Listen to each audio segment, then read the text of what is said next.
وَأَكْلُ مَالِ الْيَتِيمِ، اور یتیم کا مال کھانا. یتیم کا مال جس طریقے سے بھی کھایا جا رہا ہے، یتیم کا مال کھانے والے کان کھول کر کے سن لیں.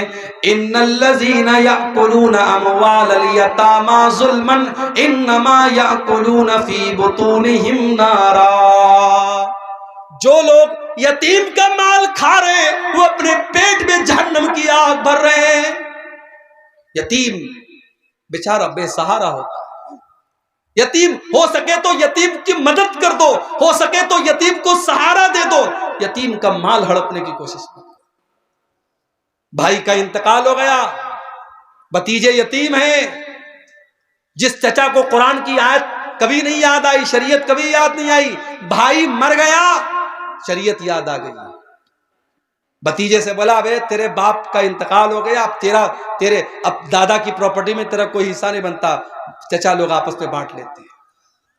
وہ یہ نہیں سوچتے کہ اگر ہمارا بھائی زندہ ہوتا تو آج ان یتیم بچوں کا حق مرتے ہوئے نہیں دیکھ سکتا تھا. اگر آج بھائی مر گیا ہے اور شریعت کا اگر یہ قانون ہے کہ بھائیوں کے رہتے ہوئے بھتیجے حصے دار نہیں بنتے، تو ایسے موقع پر چچا لوگوں کی انسانیت کہاں چلی جاتی ہے؟ اگر اس چچا کے اندر ذرہ برابر انسانیت ہے، وہ اپنے باپ سے جا کے کہے ٹھیک ہے شریعت میں حق نہیں بنتا ہے، مگر جتنا حق ہمیں مل رہا ہے اتنا ہی ہمارے ان بھتیجوں کو بھی آپ دیجئے تاکہ ان کے ساتھ ناانصافی نہ.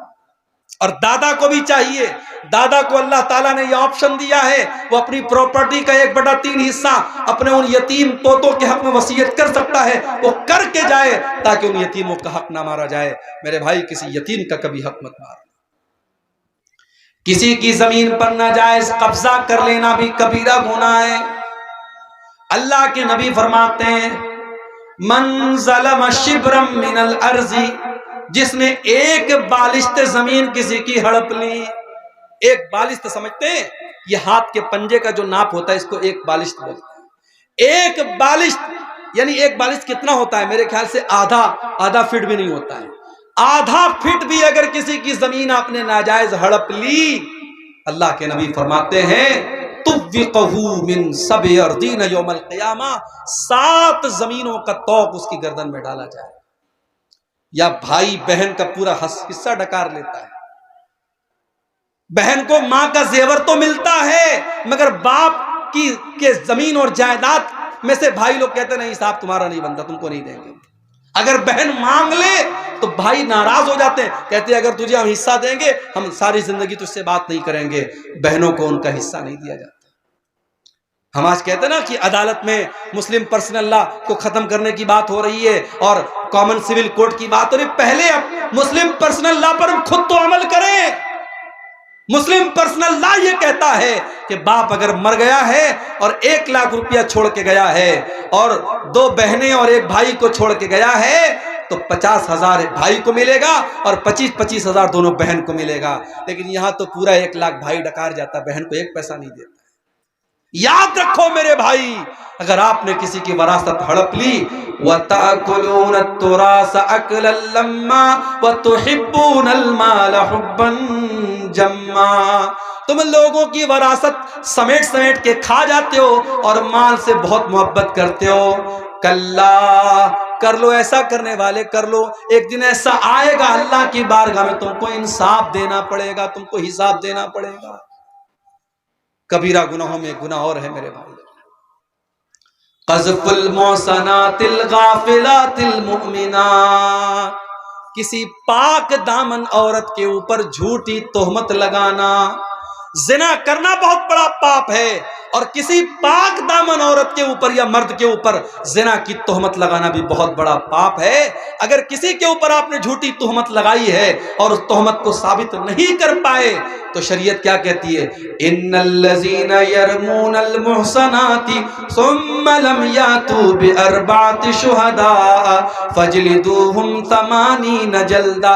اگر کسی بے گناہ عورت پر تم نے زنا کی تہمت لگائی ہے اور 4 گواہ نہیں ہے تمہارے پاس تو الزام لگانے والے کو 80 کوڑے مارے جائیں گے. اور آگے کیا فرمایا؟ وَلَا تَقْبَلُوا لَهُمْ شَهَادَةً أَبَدًا، اس کی گواہی کبھی قبول نہیں کی جائے. تو یہ بھی بہت بڑا گناہ ہے کسی پاک دامن عورت پر جھوٹا الزام لگانا. اور آگے بڑھیے، ریاکاری کرنا، دکھاوے کے لیے نماز پڑھنا، دکھاوے کے لیے دان دینا، دکھاوے کے لیے روزہ رکھنا، دکھاوے کے لیے قرآن پڑھنا، ریاکاری بھی بہت بڑا گناہ ہے۔ فَوَيْلٌ لِّلْمُصَلِّينَ الَّذِينَ هُمْ عَنْ صَلَاتِهِمْ سَاهُونَ، ایسے نماز پڑھنے والوں کے لیے بربادی ہے، ویل ہے جہنم ہے، جو لوگوں کو دکھانے کے لیے نماز پڑھتے ہیں۔ الَّذِينَ هُمْ يُرَاءُونَ، جو دکھاوے کے لیے نماز پڑھتے ہیں، جو دکھاوے کے لیے کوئی عمل کرتا ہے، اللہ کہتا ترکتہ وعملہ، میں اس کے عمل کا ثواب نہیں دیتا، میں چھوڑ دیتا ہوں، جا تو نے جس کو دکھانے کے لیے عمل کیا ہے جا کے اس سے ثواب دے۔ اسی طریقے سے میری پیاری ماں بہنوں، ایک دو باتیں اور بیان کر کے بات ختم کرتا ہوں۔ عورت کا بے پردگی کرنا، عورت کا بیہودہ کپڑے پہن کر کے نکلنا، عورت کا ایسے کپڑے پہن کر کے گھر کے باہر نکلنا جس سے اس کے شریر کا انگ نظر آتا ہو، اس کا بدن نظر آتا ہو، اپنے جسم کا پردرشن کرنا، یہ بھی کبیرہ گناہ ہے۔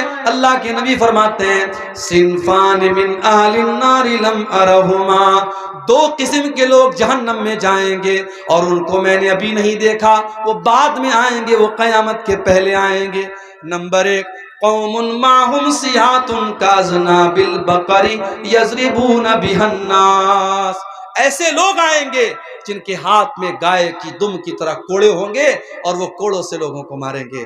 ابھی منور صاحب آئے، آسام کے حالات بیان کر رہے تھے، میں اتر پردیش سے آیا ہوں، ہمارے یہاں کے حالات بھی آپ دیکھ رہے ہیں، حکومتیں اور کرسیاں، یہ ان کا نشہ بھی بڑا گہرا ہوتا ہے میرے بھائی۔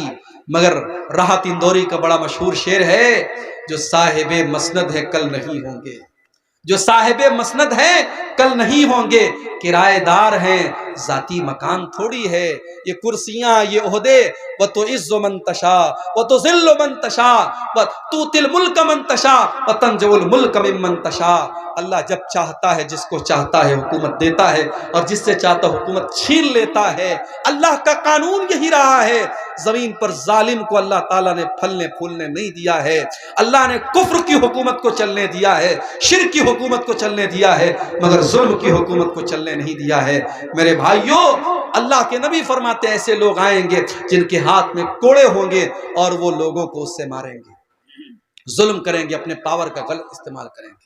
وَنِسَاءٌ كَاسِيَاتٌ عَارِيَاتٌ مُمِيلَاتٌ مَائِلَاتٌ، اور ایسی عورتیں بھی جہنم میں جائیں گی جو کپڑا پہننے کے باوجود ننگی ہوں گی۔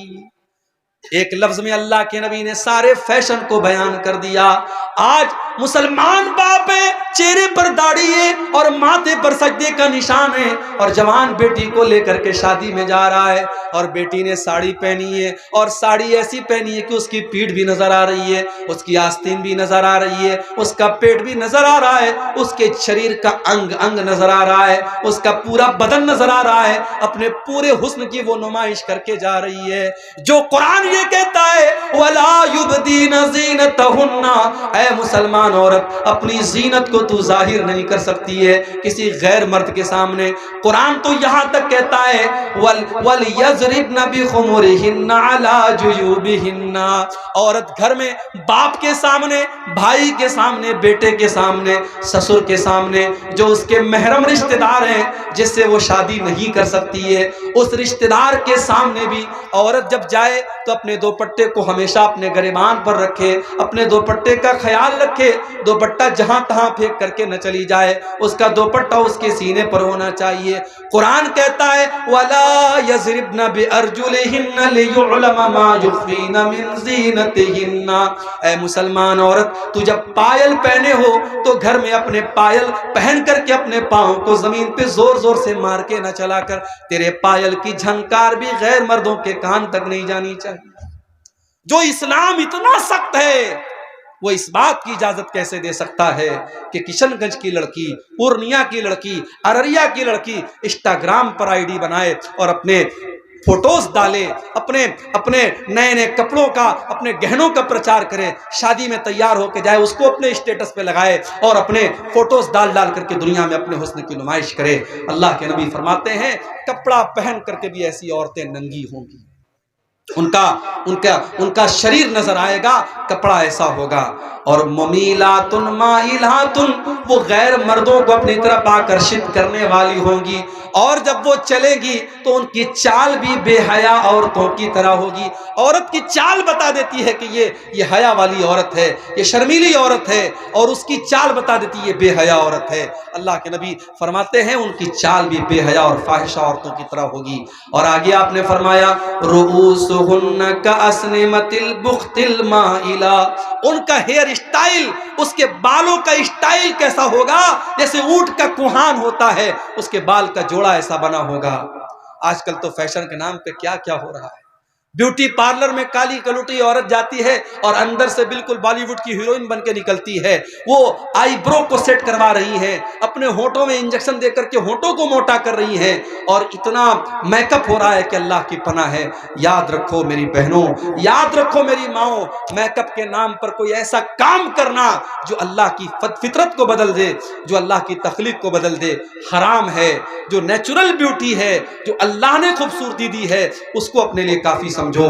ایسی عورتیں جو اپنے ہیئر اسٹائل کو اونٹ کے کوہان کی طرح بنائیں گی، اللہ کے نبی فرماتے ہیں لا يدخلن الجنہ، ایسی عورتیں جنت میں نہیں جائیں گی، ولا یجدن ریحہا، اور جنت کی خوشبو بھی یہ نہیں پا سکتی۔ اسی طریقے سے کبیرہ گناہوں میں سے گناہ یہ بھی ہے کہ انسان اپنے باپ کو برا بھلا کہے۔ صحابہ نے کہا اللہ کے نبی اپنے باپ کو کون برا بھلا کہتا ہے؟ کہا جب تم کسی کے باپ کو برا بھلا کہتے ہو، کسی کو ماں کی گالی دیتے ہو، کسی کے باپ کو برا بھلا کہتے ہو، اور جواب میں وہ تمہاری ماں کو اور تمہارے باپ کو برا بھلا کہتا ہے، تو انڈائریکٹ تم اپنی ماں کو اور اپنے باپ کو برا بھلا کہہ رہے ہو۔ آج کل یہ بھی بڑا چلتا ہے، دوست لوگ آپس میں بیٹھتے ہیں، ایک دوسرے کو ماں کی گالی دیتے ہیں، پھر وہ اس کو ماں کی گالی دیتا ہے۔ خبردار، حرام ہے، اپنی زبان کو گالیوں سے محفوظ رکھو، اپنے ماں باپ کی لعنت اور ان پر گالی کا سبب مت بنو۔ اور یاد رکھو والدین کو ستانا اور والدین کو دکھ دینا، والدین کو تکلیف دینا، یہ بھی بہت بڑا گناہ ہے۔ حقوق الوالدین، والدین کو ستانا اور تکلیف دینا یہ بھی بہت بڑا گناہ ہے۔ قرآن کہتا ہے وَقَضَىٰ رَبُّكَ أَلَّا تَعْبُدُوا إِلَّا إِيَّاهُ وَبِالْوَالِدَيْنِ إِحْسَانًا، اپنے ماں باپ کے ساتھ اچھا سلوک کرو۔ اِمَّا يَبْلُغَنَّ عِندَكَ الْكِبَرَ أَحَدُهُمَا أَوْ كِلَاهُمَا فَلَا تَقُل لَّهُمَا أُفٍّ وَلَا تَنْهَرْهُمَا وَقُل لَّهُمَا قَوْلًا كَرِيمًا۔ اگر تمہارے ماں باپ بڑھاپے میں ملے ہیں، قسمت سمجھو اپنی، تقدیر سمجھو اپنی۔ کتنے نوجوان ہیں ترستے ہیں کہ کاش میرے بوڑھے ماں باپ ہوتے۔ تمہارے ماں باپ اگر تم کو بڑھاپے میں ملے ہیں، ان کی قدر کرو، ان کی عزت کرو، ان سے محبت کے ساتھ پیش آؤ، ان کو اف بھی مت کہو، ان سے جب بھی بات کرو ادب سے بات کرو۔ وَاخْفِضْ لَهُمَا جَنَاحَ الذُّلِّ مِنَ الرَّحْمَةِ، اور اپنے ماں باپ کے لیے اپنی رحمت کے بازو کو بچھا دو۔ وَقُلْ رَبِّ ارْحَمْهُمَا كَمَا رَبَّيَانِي صَغِيرًا، اور دعا کرو کہ اے پروردگار میرے ماں باپ پر رحم فرما جس طریقے سے بچپن انہوں نے مجھ کو پالا ہے۔ تو والدین کو تکلیف پہنچانا یہ بھی کبیرہ گناہوں میں شامل ہے۔ اسی طریقے سے وَشَهَادَةُ الزُّورِ، جھوٹی گواہی دینا، جھوٹ بولنا اور جھوٹی گواہی دینا یہ بھی بہت بڑا گناہ ہے۔ اللہ کے نبی نے ایک مرتبہ جب آپ سے پوچھا کہ بڑے بڑے گناہ کیا ہیں، آپ نے فرمایا کہ شرک کرنا، ماں باپ کو تکلیف پہنچانا، لیکن آپ ٹیک لگا کے بیٹھے تھے، آپ سیدھے اٹھ کر کے بیٹھ گئے اور آپ نے فرمایا وَشَهَادَةُ الزُّورِ وَشَهَادَةُ الزُّورِ وَشَهَادَةُ الزُّورِ، جھوٹی گواہی دینا یہ بھی بہت بڑا گناہ ہے۔ اس لیے میرے بھائی جھوٹ سے اپنے دامن کو بچاؤ، تین چیزوں سے اپنے دامن کو بچاؤ، امانت میں خیانت مت کرو، وعدے میں وعدہ خلافی مت کرو، اور جھوٹ مت بولو۔